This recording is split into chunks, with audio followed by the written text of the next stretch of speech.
আমার নতুন ফ্ল্যাটে এই প্রথমবার আব্বু আসলো, তাও আবার আমার ছোট বোনটাকে নিতে এসেছে। আমরা মেয়ে হয়ে জন্মেছি, পরের ঘরে তো যেতেই হবে। আব্বু আসলে মনে হয় কি রেখে কি খেতে দেব, কোথায় বসতে দিব। তার মধ্যে ডাইনিং নাই আমার নতুন ফ্ল্যাটে, তাই মেঝেতেই বসে খেতে হবে। মনটা ভীষণ খারাপ লাগছিল, বোনটা আমার চলে যাচ্ছে। কি আর করব, বেঁধে তো আর রেখে দিতে পারবো না। মেয়েদের জীবনটা এমন কেন? আসসালামু আলাইকুম, কেমন আছেন সবাই? আশা করি সবাই ভালো আছেন। আমরাও আলহামদুলিল্লাহ ভালো আছি। আব্বুর আসার কথা শুনে অনেক বেশি খুশি লাগছিল, বাট আমার বোনটাকে নিয়ে চলে যাবে এটা ভেবেই খারাপ লাগছিল। কত আনন্দ করছিলাম, বসে বসে গল্প করছিলাম, সেটা আর হবে না। প্রচন্ড গরম রাজশাহীতে, তাই আমি ঠান্ডা ঠান্ডা শরবত বানিয়ে দিচ্ছিলাম আব্বুর জন্য। আমি তো মাঝে মাঝে আব্বুর উপর ভীষণ রাগ করি, বলি যে আমার শ্বশুর বাড়িতে আসলে কেন আপনি থাকেন না, 2টা রাত থাকলে কি হবে। কিন্তু না, আব্বুর নাকি কোথাও যেতে একদমই ভালো লাগে না। সে তার বাড়ি ছেড়ে কোথাও যাবেও না, থাকবেও না। আমার কাছে মনে হয় মেয়ের বাবারা বোধ হয় এমনই, মেয়ের শ্বশুর বাড়িতে যে থাকতে চায় না। আমি যখনই ভাবি যে আমার মেয়েকে বিয়ে দিব, পরের ঘরে পাঠিয়ে দিব, ভাবি যে আমি কিভাবে থাকবো তাকে ছাড়া। রাত তো মাঝে মাঝে বলে যে আমার মেয়ের জামাইকে ঘর জামাই রাখবো, কষ্ট করে বাচ্চা মানুষ করব, বড় করব, আর পরের ঘরে পাঠিয়ে দিব। কি একটা অদ্ভুত নিয়ম, তাই না? এখন বুঝতে পারি যে আমার বিয়ের সময় আমার আব্বুর কতটা খারাপ লেগেছিল। বাবারা সচরাচর মেয়েদেরকে একটু বেশি ভালোবাসে। আমার ঘরে যখন আব্বু বসেছিল আমার খুবই শান্তি লাগতেছিল। এখন তো নতুন একটা ফল উঠেছে লটকন, যেটা আমার রাতের এবং আব্বুরও পছন্দ। একটু টক টক লাগে, এই জন্য বেশি ভালো লাগে, তাই খোসাগুলো খুলে খুলে দিচ্ছিলাম। এখন আমাদের বাড়িতে অনেক মেহমান, প্রত্যেকের স্পেশাল। তার থেকে বড় স্পেশাল মেহমান হচ্ছে আমার আব্বু। ঢাকা থেকে সব গেস্ট এসেছে, রনি ভাইয়া, ভাবি, ফাহিম ভাইয়া, মুস্কান আপু, ফারাদ। সবাই একসাথে থাকলে এত যে ভালো লাগে, না জানি যখন সবাই চলে যাবে তখন কতটা একা হয়ে যাব।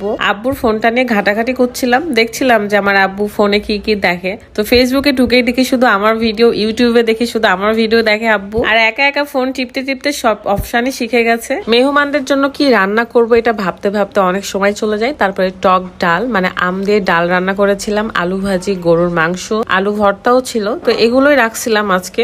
আব্বু তো এসে তাড়াহুড়ো করছিল যে তিথিকে নিয়ে চলে যাবে, তাই দেরি না করে খাবার দিয়ে দিই। সাথে আমার বোনের ছেলে হোসাইন, সেও বসে পড়েছে খেতে। আব্বুর সাথে গল্প শুরু করলে আমার গল্প যেন শেষই হয় না। বাসায় কি হলো, আমাদের বাসায় কি হলো, আমি কোথায় গেলাম, কি করলাম। সে শুধু আমার আব্বুই নয়, সে খুব ভালো একজন বন্ধু আমার। বাবা মেয়ের মধ্যে আন্ডারস্ট্যান্ডিংটা সবসময় জন্যই থাকে। ভীষণ ভালো লাগছিল সবাইকে নিয়ে একসাথে খাওয়া দাওয়া করতে। এদিকে সময়ও ঘনিয়ে আসছিল আমার বোনের বিদায়ের জন্য। আর এই যে তামান্না আমাকে খাওয়াই দিচ্ছিল। তামান্না হলো আমার বান্ধবী তৃষার ছোট বোন, তারাও একদমই সেম সেম দেখতে। এদিকে বাপের আদর পেতে পেতে আমি অনেক বেশি ইমোশনাল হয়ে পড়ি। মনটাই খারাপ হয়ে যায় আমার যে আব্বু থাকবে না, চলে যাবে। কি অদ্ভুত একটা নিয়ম, তাই না? ছোট্ট থেকে বড় করা পর্যন্ত মানুষ করো, কষ্ট করো, আর সময় হলে পরের ঘরে পাঠিয়ে দাও। মেয়েদেরকেও আল্লাহ সেই ধৈর্যটাই দিয়ে দিয়েছে। বাপের বাড়ির সব আপন জনদেরকে ছেড়ে শ্বশুর বাড়ি চলে আসা, অ্যান্ড শ্বশুর বাড়িকে নিজের বাড়ি মনে করে সারা জীবন কাটিয়ে দেওয়া। এদিকে রনি ভাইয়া মিষ্টি নিয়ে এসেছিল, অ্যান্ড সেই ফার্স্টে খেয়েছে। মিষ্টি খাওয়ানোর একটা স্পেশাল কারণ আছে, যেটা আমরা নেক্সট ভিডিওতে জানাবো। সবার খাওয়া দাওয়া শেষে সবাইকে মিষ্টি মুখ করাবো। ফার্স্ট আমার আব্বুকেই দিব। ছোটবেলায় দেখতাম আমার আব্বু ভীষণ মিষ্টি পছন্দ করতো, একসাথে বসে 10-12টাও খেয়ে নিতে পারতো। এদিকে আমি কাজ করছি আর আমার বোন ব্যাগ গুছিয়ে ফেলছে যাওয়ার জন্য। তো মনটা আমার সবসময়ের জন্য খারাপ হয়ে যাচ্ছে। বিকেলের মধ্যেই সবাই বেরিয়ে পড়ে, তো আমি রাস্তা পর্যন্ত যাব। এখন হয়তো আপনারা ভাবতে পারেন যে রাত কেন তার গাড়িতে করে রেখে আসছে না। গাড়িটা একটু সার্ভিসিং এ ছিল। এছাড়াও আমরা একটা ভালো গাড়ি রিজার্ভ করে নিয়েছি, যেটাতে আমার তিথি এবং আপু ভালো মতো বাড়িতে পৌঁছায় যেতে পারবে।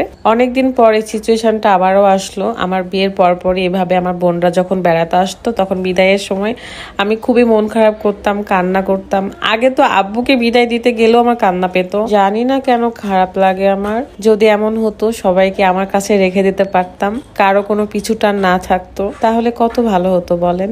অনেক বোকা বোকা কথা বলতেছি না আমি? সবাই ভালো থাকবেন, সুস্থ থাকবেন, দোয়া থাকবে, অ্যান্ড আল্লাহ হাফেজ। আসসালামু আলাইকুম।